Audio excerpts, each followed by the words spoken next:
The Zodiac Killer. In the late 1960s, students drove dark highways at night. No one imagined someone was watching, choosing victims at random. The first attack happened in December 1968 on a quiet road. A young couple sat in their car when another vehicle pulled up behind them. The driver stepped out, walked calmly toward them, and opened fire without warning. Both were shot. One survived long enough to describe what happened. At first, police treated it as an isolated crime. They were wrong.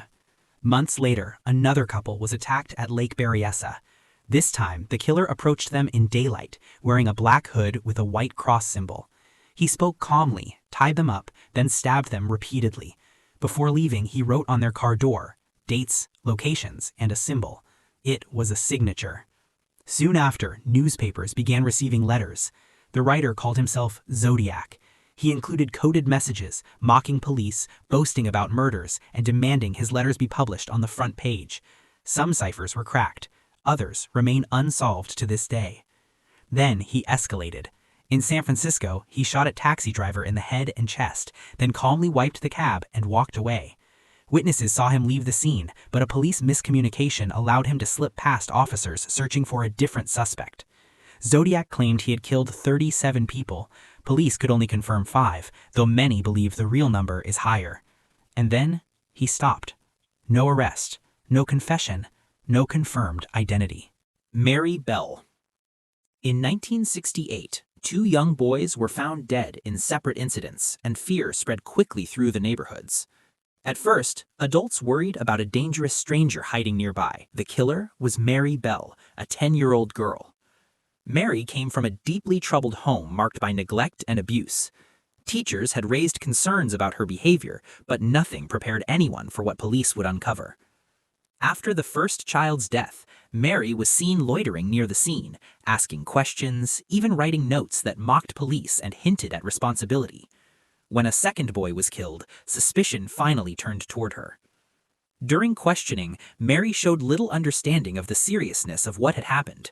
She spoke casually, sometimes contradicting herself, sometimes smiling.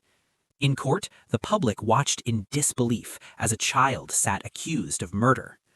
She was convicted of manslaughter on the grounds of diminished responsibility and sentenced to detention at Her Majesty's pleasure, meaning her release would depend on assessments rather than a fixed term. In 1980, after serving 12 years, Mary Bell was released. What followed caused public outrage. She was given a new identity, lifelong anonymity, and protection from the media. Later, this anonymity was extended to include her daughter, ensuring her past could never legally be exposed. Today, Mary Bell is free, living somewhere in the UK under a different name. Her exact location is unknown. Karla Homolka. In the late 1980s and early 1990s, Karla Homolka met Paul Bernardo, a man who seemed charming in public but violent in private. Their relationship quickly turned into something darker.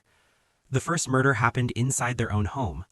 Karla's younger sister, Tammy, was given drugs and alcohol. The night ended with Tammy unconscious. By morning, she was dead. The official explanation at the time was an accident. It wasn't. Over the next years, teenage girls went missing in the area. They were later found murdered. Investigators eventually learned that Karla had helped lure victims, participated in assaults, and assisted Bernardo in the crimes. Some of the acts were recorded on video. When police finally closed in, Karla made a deal. She presented herself as a terrified, abused partner who had no choice. In exchange for testifying against Bernardo, she received a plea bargain, a reduced sentence of 12 years. At the time, authorities did not yet know the full extent of her involvement. Then, the videotapes were found. The footage showed Karla actively participating, calm, aware, and cooperative. By then, the deal was already signed. Nothing could be changed. Bernardo received life in prison. Karla served her sentence and was released in 2005. Today, she lives under a new identity, legally free. Reports have placed her living quietly, married, raising children, a normal life far removed from the crimes that shocked Canada. The West Mesa Bone Collector. For years, women disappeared from the streets of Albuquerque. Most of them were young. Many were struggling with addiction. Some worked as sex workers. Their disappearances barely made the news, and for a long time, no one connected the dots. Then, in February 2009, a woman walking her dog on a barren stretch of land known as West Mesa noticed something strange sticking out of the sand. When police arrived, they uncovered a shallow grave. That discovery opened a nightmare. As investigators dug deeper, they found 11 sets of human remains buried in the desert spread across the same area. All were women or teenage girls. Some had vanished as far back as 2003. Many had last been seen getting into cars late at night. Several were mothers. One was only 15 years old. The bodies were badly decomposed. The desert heat had erased much of the evidence, but investigators determined the victims had likely been strangled, their bodies dumped in the same remote area over years, carefully spaced, deliberately hidden. This wasn't random. Whoever did this knew the land, knew the roads, knew how long it took before anyone would notice someone missing. The media named the unknown suspect the West Mesa Bone Collector. Suspects were questioned. One man, a convicted violent offender who lived nearby, became a prime focus, but he died before charges could be filed. Other leads dried up. DNA evidence existed, but no match ever came back. Years passed. Families waited for answers that never arrived. Mothers searched desert roads hoping for closure.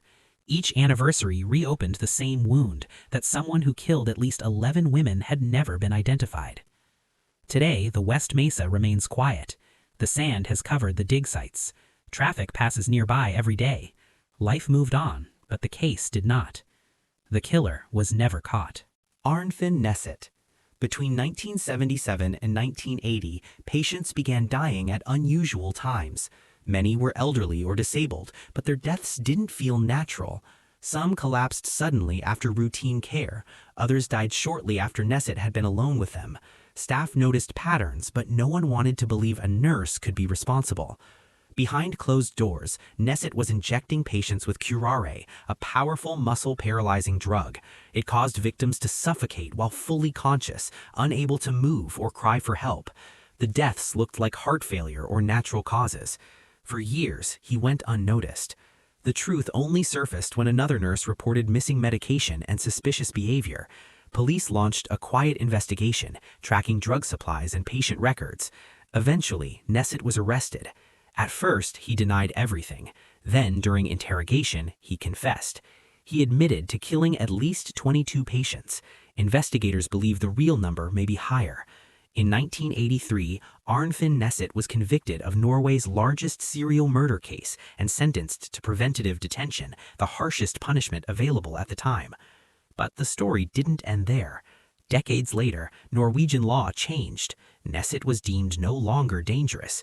In 2004, he was released from prison, given a new identity, and allowed to live freely somewhere in Norway. The man who killed vulnerable patients entrusted to his care disappeared back into society. The Colonial Parkway Killer. Young couples were found dead in or near their vehicles along the Parkway and nearby areas. There was no single method. Some victims were stabbed, others were shot. In one case, a couple disappeared entirely, their bodies found months later in a river. The lack of a pattern made the case terrifying. There were no witnesses, no signs of forced entry. In some cases, the cars were left neatly parked, as if nothing had happened at all. Investigators believed the killer may have impersonated a police officer. In several scenes, there were no signs of struggle, suggesting the couples may have willingly rolled down their windows or stepped out of their cars, trusting whoever approached them. The killer seemed patient, controlled, careful. Evidence pointed in different directions. One crime scene suggested a sexual motive. Another looked purely execution style. The weapons changed. The locations varied just enough to confuse jurisdiction lines. Local police, state police, and the FBI all became involved, but coordination was slow, and early mistakes cost valuable leads. Families waited. Years passed. Suspects came and went. Some died. Others were cleared. DNA testing ruled out theories that once seemed promising. Each time investigators thought they were close, the trail went cold again. Today, the Colonial Parkway Killer has never been identified.